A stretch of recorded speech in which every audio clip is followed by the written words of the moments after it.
Il parco giochi L'Isola dell'Allegria di via Alessio Di Giovanni a Fontanelle è stato restaurato questa mattina da Salvatore, Danilo, Alessia e Daria del comitato di quartiere Fontanelle Insieme, i quali hanno provveduto a riprendere il muro danneggiato col tempo.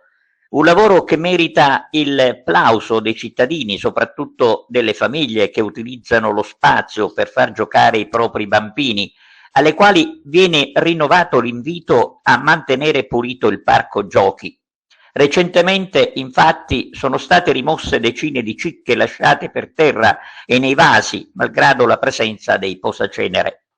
Con il lavoro di oggi si è voluto dare un tocco di nuovo alle pareti che verranno presto affidate alle mani di un artista che provvederà a realizzare dei dipinti adeguati al luogo. Ricordiamo che accanto al parco giochi nascerà tra qualche giorno un murales.